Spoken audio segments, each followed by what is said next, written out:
Assalamualaikum warahmatullahi wabarakatuh. Kembali lagi bersama saya Dr. Yanti, peserta Latsat CPNS Pemerintah Kabupaten Mamuju tahun 2022. Pada podcast kali ini, saya akan membahas salah satu core values ASN, yaitu harmonis. Harmonis adalah kerjasama antara berbagai faktor dengan sedemikian rupa hingga faktor-faktor tersebut dapat menghasilkan suatu kesatuan yang luhur. Suasana harmoni dalam lingkungan bekerja akan membuatkan kita secara individu tenang, menciptakan kondisi yang memungkinkan untuk saling kolaborasi dan bekerja sama, meningkatkan produktivitas bekerja, dan tentunya kualitas layanan kepada pelanggan atau penerima layanan. Nasionalisme Pancasila adalah pandangan atau paham kecintaan manusia Indonesia terhadap bangsa dan tanah airnya yang didasarkan pada nilai-nilai Pancasila. Prinsip nasionalisme bangsa Indonesia dilandasi dengan nilai-nilai Pancasila yang diarahkan agar bangsa Indonesia senantiasa menempatkan persatuan dan kesatuan, kepentingan dan keselamatan bangsa dan negara di atas kepentingan pribadi atau kepentingan golongan. Menunjukkan sikap rela berkorban demi kepentingan bangsa dan negara, bangga sebagai bangsa Indonesia dan bertanah air Indonesia, serta tidak merasa rendah diri. Mengakui persamaan derajat, persamaan hak dan kewajiban antara sesama manusia dan sesama bangsa. Menumbuhkan sikap saling mencintai sesama manusia, serta mengembangkan sikap tenggang rasa. Pada podcast kali ini, saya akan jauh membahas terkait keanekaragaman bangsa Indonesia serta dampak, manfaat, dan potensi konflik di dalamnya, menjelaskan dan menerapkan harmoni secara konseptual teoritis yang saling peduli dan menghargai perbedaan, serta panduan perilaku kode etik harmonis, memberikan beberapa sedikit contoh penerapan perilaku harmonis, serta membangun lingkungan kerja yang kondusif dengan nilai dasar ASN, yaitu harmonis. Nah, keanekaragaman bangsa dan budaya. Keanekaragaman bangsa dan budaya Indonesia, potensi dan tantangan dalam keanekaragaman bagi ASN, sikap ASN dalam keanekaragaman, yaitu pertama harus kita ketahui, Indonesia adalah negara kepulauan terbesar di dunia yang terdiri dari 17.504 pulau. Yang dipakai adalah Nusantara sebagai nama alternatif dengan populasi mencapai 270.203.900 jiwa. Itu pada data tahun 2020, Indonesia menjadi negara berpendudukan terbesar keempat di dunia. Indonesia juga dikenal karena kekayaan sumber daya alamnya, kekayaan sumber daya hayati, suku bangsa dan budayanya, kekayaan sumber daya alam berupa mineral dan tambang, kekayaan hutan tropis, dan kekayaan dari lautan di seluruh Indonesia. Terus, konsep nasionalisme yang dianut. Yang pertama, perspektif modernis melihat bangsa merupakan hasil dari modernisasi dan rasionalisasi. Selanjutnya, potensi dan tantangan dalam keanekaragaman. Beberapa jenis konflik. Konflik antar suku, konflik antar agama, konflik antar ras, dan konflik antar golongan.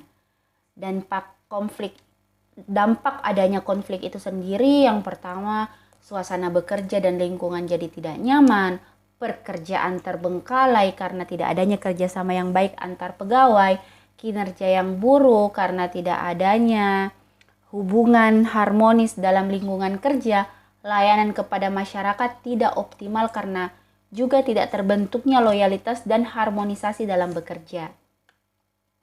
Selanjutnya, bagaimana sih sikap ASN dalam keanekaragaman tersebut? Mewujudkan suasana harmonis dalam pelayanan ASN kepada masyarakat itu merupakan arti pentingnya suasana harmonis dalam pelayanan ASN, serta bagaimana upaya ASN untuk mewujudkan keharmonisan dalam lingkungan kerja itu sendiri. Nah, tadi sudah saya katakan bahwa harmonis atau harmoni artinya seia sekata terkait secara serasi atau sesuai yang artinya having a pleasing mixture of notes. Harmoni adalah kerjasama antara berbagai faktor dengan sedemikian rupa hingga faktor-faktor tersebut dapat menghasilkan suatu kesatuan yang luhur. Nah, selanjutnya dasar-dasar nilai ASN dalam beretika, tujuan hidup yang baik bersama dan untuk orang lain di dalam institusi yang adil. Kode etik sendiri itu adalah aturan-aturan yang mengatur tingkah laku dalam suatu kelompok khusus. Sudut pandangnya hanya ditujukan pada hal-hal prinsip dalam bentuk ketentuan-ketentuan tertulis. Terus, bagaimana dengan penegakan etika ASN itu sendiri? Yang pertama, melaksanakan tugasnya dengan jujur, bertanggung jawab, dan berintegritas tinggi, melaksanakan tugasnya dengan cermat dan disiplin, melayani dengan sikap hormat, sopan, dan tanpa tekanan, melaksanakan tugasnya sesuai dengan ketentuan peraturan perundang-undangan, melaksanakan tugasnya sesuai dengan perintah atasan atau pejabat yang berwenang sejauh tidak bertentangan dengan ketentuan peraturan perundang-undangan dan etika pemerintahan. Jaga kerahasiaan yang menyangkut kebijakan negara, menggunakan kekayaan dan barang milik negara secara bertanggung jawab, efektif, dan efisien. Menjaga agar tidak terjadi konflik kepentingan dalam melaksanakan tugasnya, memberikan informasi secara benar dan tidak menyesatkan kepada pihak lain yang memerlukan informasi terkait kepentingan kedinasan. Terus, bagaimana sih etika ASN sebagai individu dalam organisasi dan masyarakat?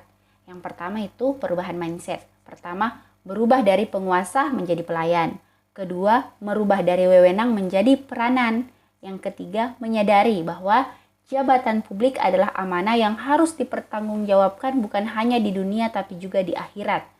Sikap perilaku ini bisa ditujukan dengan toleransi, ada rasa empati, ada keterbukaan terhadap perbedaan. Nah, bagaimana seorang ASN berupaya untuk mewujudkan keharmonisan itu sendiri? Jadi, ASN harmonis secara umum menurut Undang-Undang Dasar Nomor 5 Tahun 2014 Pasal 11 tentang ASN, tugas pegawai ASN adalah sebagai 1. Melaksanakan kebijakan publik yang dibuat oleh pejabat pembina kepegawaian sesuai dengan ketentuan peraturan perundang-undangan, memberikan pelayanan publik yang profesional dan berkualitas, mempererat persatuan dan kesatuan negara Republik Indonesia. Peran ASN itu sendirilah yang menciptakan suasana harmonis di lingkungan kerja. Jadi, posisi ASN sebagai aparatur negara, dia harus bersikap netral dan adil.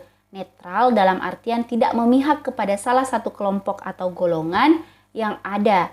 Adil berarti ASN dalam melaksanakan tugasnya tidak boleh berlaku diskriminatif dan harus objektif, jujur, dan transparan. ASN juga harus bisa mengayomi kepentingan kelompok di atas kepentingan pribadi dengan tidak membuat kebijakan peraturan yang mendiskriminasi keberadaan kelompok tersebut. ASN juga harus memiliki sikap toleran atas perbedaan dalam melaksanakan tugas dan kewajiban. ASN juga harus memiliki suka menolong baik kepada pengguna layanan, juga membantu kolega ASN lainnya yang membutuhkan pertolongan. ASN menjadi figur dan teladan di lingkungan masyarakatnya. Baik, demikianlah pemaparan saya pada podcast kali ini terkait salah satu nilai-nilai dasar ASN yaitu harmonis. Saya akhiri, saya ucapkan banyak terima kasih. Assalamualaikum warahmatullahi wabarakatuh.